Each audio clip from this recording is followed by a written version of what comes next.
I have been so excited to bring Emma to you because we're going to just talk about amazing life story and types of things. Emma is a life historian. That's what she calls herself. So Emma, I am so glad you're here. Thank you for inviting me. This is a pleasure. Yeah, this is really fun. Emma does call herself the life historian because her mission is to help people save their life stories. She's a journalist, she's a ghostwriter, and a TEDx speaker, and she promotes biography not as an end goal, but as a means to personal development. So I'm really interested in digging into, your story inheritance and how our family history stories can impact generations. And so this is really going to be a fun topic. Emma, first of all, tell us a little bit about what you do. Well, what I do, mostly what I do is take care of my kids, but I also am a biographer of sorts. And I mostly just tell people I'm a biographer because what I do is very undefined. This is sort of a new field of work in biography of helping people to write their own life stories. So some people might call me a memoir coach. I teach a lot of classes in how to do memoir. And then every once in a while, I take on special projects and help people get their book done and published. Nice. Oh, I love that. And we're going to be talking about a story inheritance. So how is that different than let's say researching your ancestry, your genealogy, doing all of that sort of thing? What are the differences between those two? So I love that ancestry and genealogy research has become a hobby for people because it really leads into doing the memoir work. But ancestry is more quantitative research. So you have your facts, you have your data, and the life story work is qualitative. It's the stories, it's the context. And in order to master the understanding of your background, and really any subject that people research has to have both. You have to have the data, you also have to have the stories, and the two inform each other. So think of my grandparents. I know that my grandma married my grandpa. I can look up their wedding, their marriage license, and says where they're from, what day they got married, but it's not going to tell me why they got married. It's not going to tell me what it was about grandpa that made grandma go, that is the man. That is the man for me. And so it's, which would you rather have? Once you find it, they build curiosities. Yes. So once you find the marriage license, you want to know, who were these people? Why did they get married? What was their marriage like? And that's where life story writing comes into play. It's the opportunity to ask those questions and get those stories. Yeah, I love that because I have gone through a lot of old photos from my family. My sister's the genealogy portion of it. She really digs that and gets into it and understands that. When I see these pictures, I'm asking questions. I'm wondering, why was my mom sitting on top of a car in a swimsuit? Or, how did you get your hair that high? Yes. And so when my mom is here and I can ask her, but there are great grandparents and great great grandparents. I'm like, what was that? What was that house like that they're standing in front of? Was that their house? What did they do for fun? And so that's really cool, a really cool difference because it does spark your curiosity. Curiosity is my word for the year, actually, that I chose. Yeah. So I'm like, I am curious. So I'm going to be curious about just being a life historian. And, I know a lot of people post pictures and recollections and things like that on social media. So is that kind of a life story writing right there? No. No. I mean, it sort of is. And I love to use the example of social media and pictures too, that you were talking about, because, if you, there's a diary that was written by a man named Samuel Pepys or Pepys. I've heard it said both ways. So we have this diary from this guy, and it is one of the most relied upon documents to tell us what life was like in 17th century London. Ooh, So he wrote it in wow. the mid 1600s, and it's mostly the kind of stuff you'd find on social media. Today I did this and I ate this. Uh-huh. You know, the cliche picture of your meal, you know, when you're at a restaurant, you see people taking pictures of their meal. Yes. That is not new. That's been, people have been writing what they ate today in their diaries forever. And so it's a very shallow, record. Mm. So life story writing is more reflective. It comes from a deeper, more genuine place. If you think about photos, I'll use your example of photos. 100 years ago, people had a handful of photos, maybe. Mm. Those photos, if you have them, you hold on to them. You don't lose them because photography was very expensive and those photos are very rare. Then we have today, I take more photos in a day than my family took of themselves in a lifetime, you know, Right. three, 4 generations ago. Mm-hmm. But each individual photo is almost anonymous because there are thousands and thousands of them. If I wanted to Yeah. hunt down a single photo, where I would have to go through old computers, old Yeah. phones that I don't even have the chargers for. I mean, I Yeah. find flash drives around the house and I go, oh my gosh, what is even on this? So, and there are people who are, it's related to biography work, but they're photo organizers because we have so many photos. Yes. So life story work is really about, to use photos as a metaphor, it would be like going through all of the photos that you've ever taken and all the photos that you've ever been in and distilling them down to one photo album. Mm. And you would be able to, you know, your kids, your grandkids would be able to sit down with you and say, why did you pick this one? Why is Mm. this the one that defines you in some way? Right. So instead of photos, though, it's your memories. You have Yes. so many memories. And life story work is really about going to the memories that mean the most to you and getting them on paper Mm. and sort of distilling it. Because, oh my goodness, if all I knew about a family member was what was on their social media feed, I wouldn't know them very well at all. Oh, right. You know what I Right. mean? Yeah. So this is about getting to the stories that really matter, the kind of things that some people circulate their really important stories, but most of us don't. And it's not a great place to put your most vulnerable Right. moments. It's not a safe Exactly. place. Yeah. And Right. sometimes it's not the whole world's business, but it is your family's business. Well, and sometimes it's not always true, or you're just presenting one side and not Yes. the whole thing. Whereas if you write it down, you can Right. safely. Yes. Yeah. So that's Yeah. the difference. So it's sort of yes, but also mostly no. Mostly no. Well, thank you for that, because I don't have to cull through all of those things Yeah. on social media that I've ever put on. Yes. I could start right now and just start like distilling those. So it seems like writing life stories is so much more popular now than it ever has been, especially like a generation or two ago. Tell me, why do you think that is? I think it has a lot to do with advances that we've made in publishing. Mm. So people might have been writing their stories down before, but because so the story, we're getting more of the stories because well, first of all, literacy. I should start with literacy. We've made a lot of progress in literacy. I just looked it up today. In 1870, only 4 out of 5 people knew how to read and write at a basic level. Mm. Now we have 99% literacy in the United States. Yeah. So more people feel confident to write their stories down. And then even if they were writing their stories before, you know, you write it and then you stick it in a drawer, you know. Yeah. Now people can write it, and just as easily as printing it out and sticking it in a drawer, you can upload it to Amazon and sell it on Amazon. Right. So publishing, even desktop publishing, being able to print it out yourself, has made big advances. And then, you know, you have self-publishing. So we're getting more of the stories. And then because of social media, and we were just talking about social media, people are sharing their stories. The idea, it's changed the idea of what we do with our stories.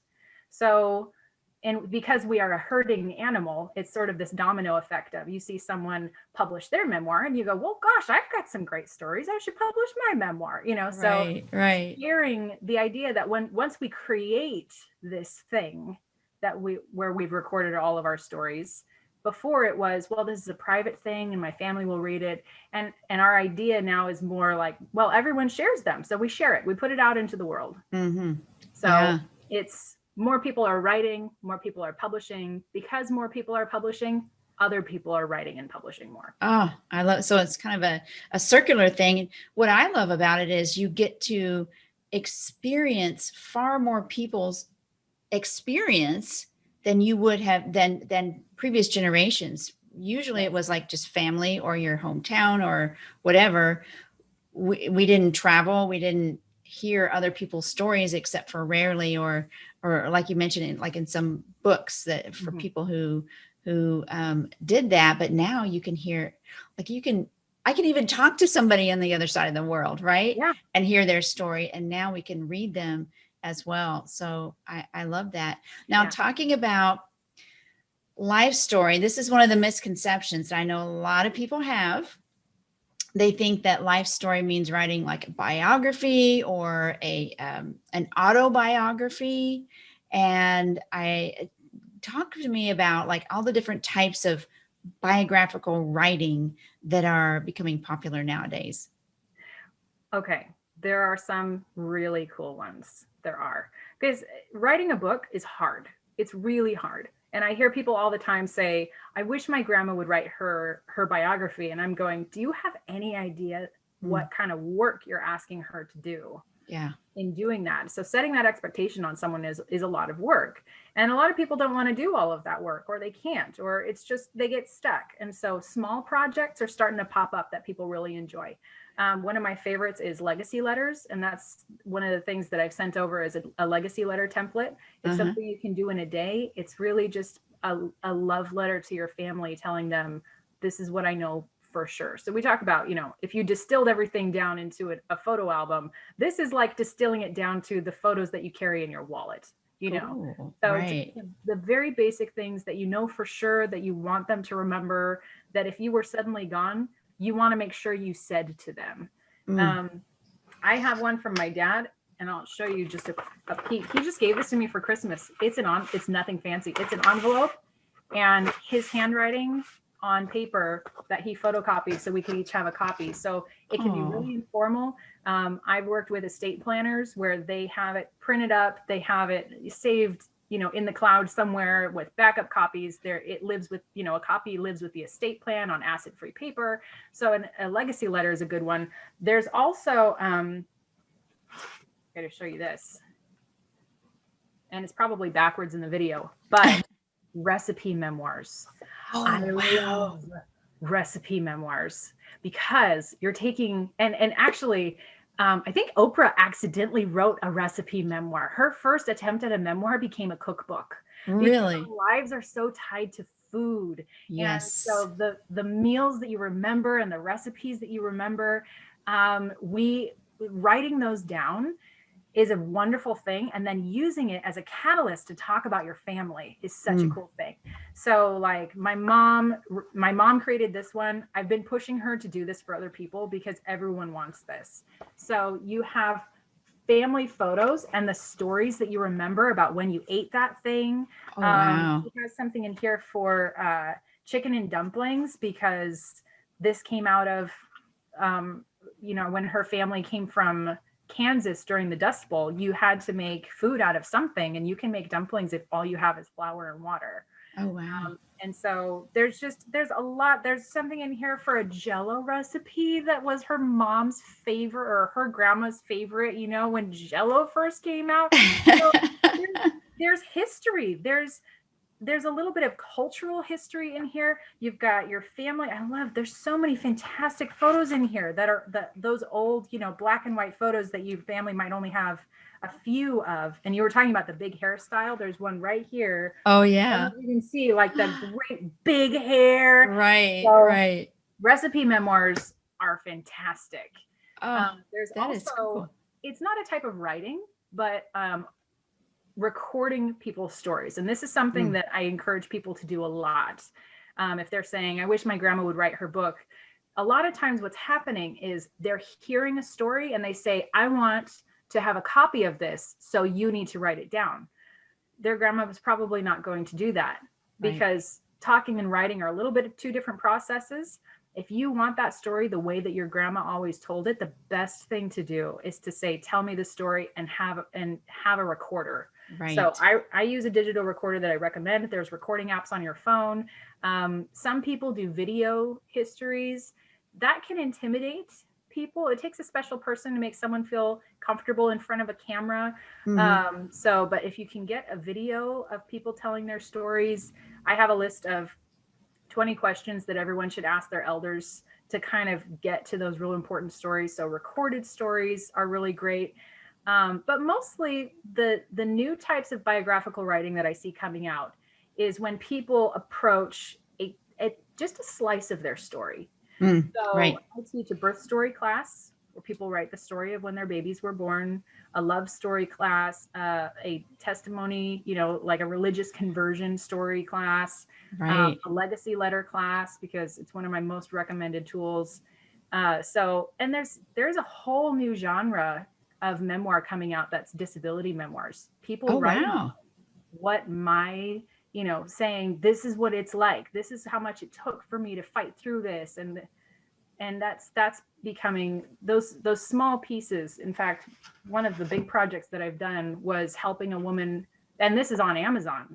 We got her book up on Amazon, was just her infertility story. What it was like, that journey for her to get from being told, I'm sorry, I just don't think you can have kids, to holding her babies. So that is a type of memoir when you're writing just a slice of your story. And for people who feel overwhelmed by writing an entire biography, just writing the pieces that you're processing can be very powerful and very healing also. And I love that you bring up the disability memoir, because as human beings, we want to connect with people. We want to, and what other people's stories like that does is it helps us empathize with those types of things that maybe we haven't experienced. And what a beautiful thing is that if you can connect with somebody who has a different experience than you through their story. And I absolutely love that. Yeah. Now, you gave a TED Talk. What was the name of your TED Talk? It was called, If You Want to Save Your Family Stories, Wait Your Turn. That is cool. We'll have to put the link down here. But your TED Talk it's all about why we need to save the stories at this particular point in history. So, tell us why that is and what makes Life Story especially important now. One of the topics that people bring up so often is how things are different now than they were not long ago. How things have changed so drastically in the last 10 years, 20 years, 30 years. And there are a lot of positives to that. We have some really fantastic technology. We have made medical advances, but it has interrupted the flow of information and how we communicate. So, information used to always roll from oldest to youngest. When you go into the workplace, you look at the person who's been there longer than you to tell you what to do. When you're raising your kids, you talk to your mom. When I was moving away from home for the first time, my uncle sat me down and he said, okay, here's what you got to do. When the phone bill comes, you got to sit down with your roommates and go line by line and make everyone take responsibility for their calls, so that people aren't complaining about paying part of this person's long phone call and all this. And he gave me this big, long, detailed process.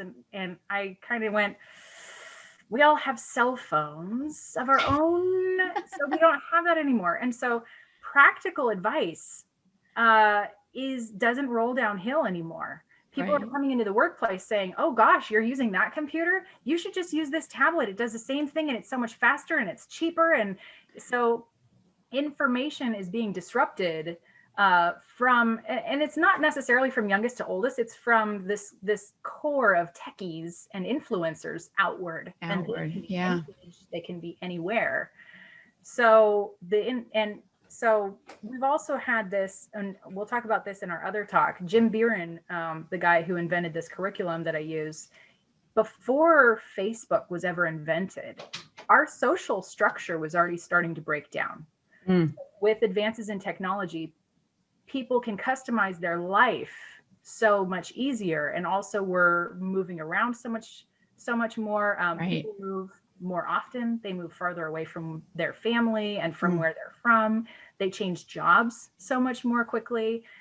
We belong to fewer clubs and service organizations.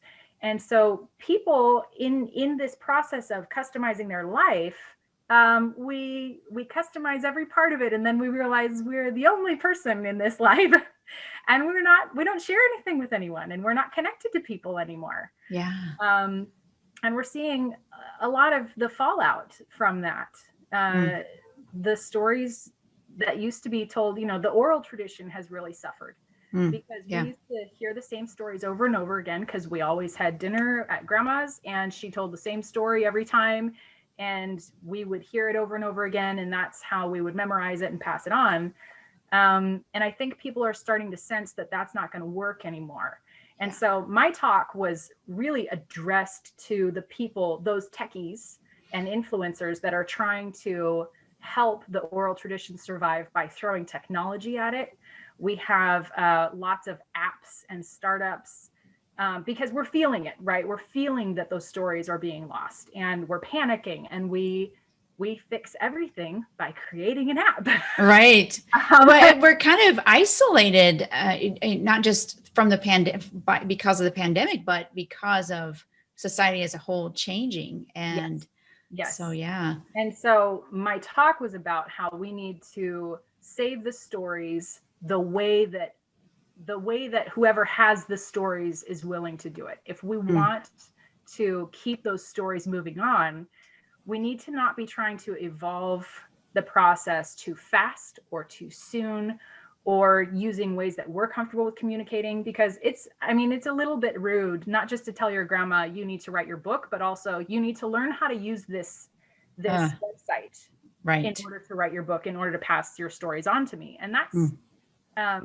it's incorrect. The way we're doing it is incorrect. We need to sit down and record and talk and keep those just a little bit longer. If we can just hold our horses and save the stories the way that our parents and our grandparents are willing to pass them on, we need to do that. And then we can use the apps and the websites and whatever we want to use to pass them on to our kids. But if we don't get them in the first place, they're just gone, and we've broken that chain of the oral tradition. So it is going to evolve. It is going to adapt. I think that life story writing is one of the ways that it is adapting. People are sensing, you know what? My grandkids are 5. They're not going to ask me the questions that they will want the answers to 30 years from now. I need to write this down now so that when they're curious about it, it's there for them. Wow. I love that. That is amazing. And just, there's so many different ways and things that we could do. I love the slice of life, because everybody has multiple slices of life. And so like, you're never going to run out of stories to tell, and how different ways to tell them. And, I know that biographical writing can be very, very therapeutic. You're looking on the inside, you're looking on the outside, and you're sharing your experience. And that's good for the person who's doing the writing. And I help people through writing through their trauma or about their trauma. But you've talked about also it's emotionally beneficial for people who receive those stories. So tell us a little bit about that. And what are those benefits? So just like I was saying that practical advice does not make it to the next generation, that's fine. The virtues need to continue. So the fact that kids are getting more and more of their advice and their information from the internet, that's not legacy information. Legacy writing and legacy information is about, so using the example of my uncle telling me, this is how you split up the phone bill. What he was really telling me was that, hey, it is so important to get along with your roommates. And if you are gonna not have the emotional stress of living with people who you don't get along with while you're trying to work and go to school, do yourself a favor and lay down some ground rules that everyone agrees on, that are as fair as possible, and then just be as considerate as you can possibly be, and always be trying to be more considerate than everybody else. Make it a competition to see who can be the most considerate in the home. So that's really the information that he was passing on to me. And it was extremely beneficial to me, because it was very stressful for me to be working and studying. And if I had also roommate problems, it would have just affected my studies. And so it would have made it just too hard. So a lot of the information that needs to get passed on through these stories is the virtues. And it's why a legacy letter is so important, because an estate planner once told me, you know, the stuff that you really want your kids to inherit from you has no place in a trust, in an estate plan. There's no place to write, look, I'm giving you half the inheritance of everyone else. And then there's no place to write, here's why. Right. It hurt you. So it's the here's why of everything. We have, I'm trying to remember what I was going to say after that. There was more. There was a very important point I wanted to make about that. But anyway. Well, you're passing down that wisdom that people aren't necessarily asking for right now, but you want to make sure they have that when it's the right time for them to have that, right? So it's going to be just in time, and you don't want to lose the wisdom that you would love to pass down. Like maybe your kids ignored that wisdom, right? And you want to pass it down so your grandkids can pick that up. I was talking with somebody, gosh, this was 5 or 6 years ago. And she said, my family of origin was just horrible family of origin. But when I was doing some research and digging, I found out that one of my great-great-grandfathers was a preacher. And I can look at his stuff and his legacy and see, well, maybe I can adopt that sort of value instead of my immediate family. And I just loved that. I thought that was really, really cool. Yeah, the world that our kids are going to live in, we have no idea what that's going to be like. Yeah. And so all we can really do to prepare them is to make them compassionate and strong and resilient so that they can adapt. Yeah. And as you were saying before, hearing other people's stories makes you compassionate towards that person. Yes. It's the plot line of like every blockbuster movie, that you have two warring sides and one person goes undercover on the other side and then develops understanding and compassion and goes back to their side and says, you have to know what's happening to them, and then they find a way to work together. And we also depend on our ancestor stories can strengthen us when we're running out of fight. It really does. There have been studies on resilience that show knowing your family's history makes you resilient. Wow. My kids are 5 and 3 years old, and raising them in 2020 was really hard. But I have my great grandma's memoir about raising her kids during the Dust Bowl. Wow. And there were days when I thought, I can do this because she got through that. I can get through this. Inspirational stories of people that we're not related to can give us some of that strength. They can inspire us, but it is a whole different level when it's your own flesh and blood, when you know, these are my roots. I come from this stock. Yes. I come from people who could do this. So I know I can do this. Right. So if you want your kids to be in for generations, you know, this is what 4 generations ago, her just writing down what she got through has given me so much strength. So passing on that strength is so important, because there's very little practical advice that we can pass on. Wow. I love that. And so what you teach people is through this legacy letter. Tell us a little bit about that. Because we're going to give a free gift to folks, which is a legacy letter template and a workshop. So tell us a little bit about what that's all about. Well, it's like I said before, if you're going to distill all of your photos down to a photo album, A legacy letter is like distilling it down to just the things in your wallet. So I like to call it the one phone call from heaven letter. Not everyone believes in heaven, but you get the concept. Right. If you're in the afterlife, or a theoretical afterlife, and someone says you have one phone call, who are you going to call? And what are you going to say to them? And it is surprising. It is surprising what comes up. I met a man one time who he was about to go under anesthesia for surgery. The man was in his like 50s or 60s. And he said they had come in and they had just administered it. And he suddenly goes, "Someone hand me a phone." And he called his brother and he goes, "Remember that time I put you in the dryer and I turned it on? I am so sorry." And he had felt bad about that his whole life. And he just realized, like, the odds that I don't come out of this surgery means I'm never going to get to apologize for that. Oh, So wow. a legacy letter it's all of the things that you want to make sure aren't left unsaid there. Yeah. Because we all have things that that are heavy, that we're kind of waiting for the right opportunity to bring up and talk about. And so a legacy letter is sort of insurance to make sure that if that opportunity never comes, that heavy thing did eventually get said, it got cleared up. Most of what people write are versions of, "I'm sorry, please forgive me, I forgive you, I love you." And one of my clients just said, "I really want someone to love my eggs." And I talk about this. You'll see in the recording, I actually talk about it. And it was like, your eggs. And she had this hobby of decorating eggs.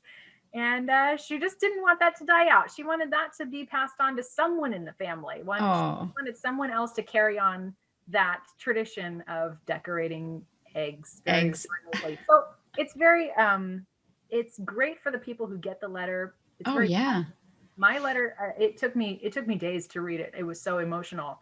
It's also very freeing to write it because you have this, I've written mine. It's very peaceful knowing that if something happens to you,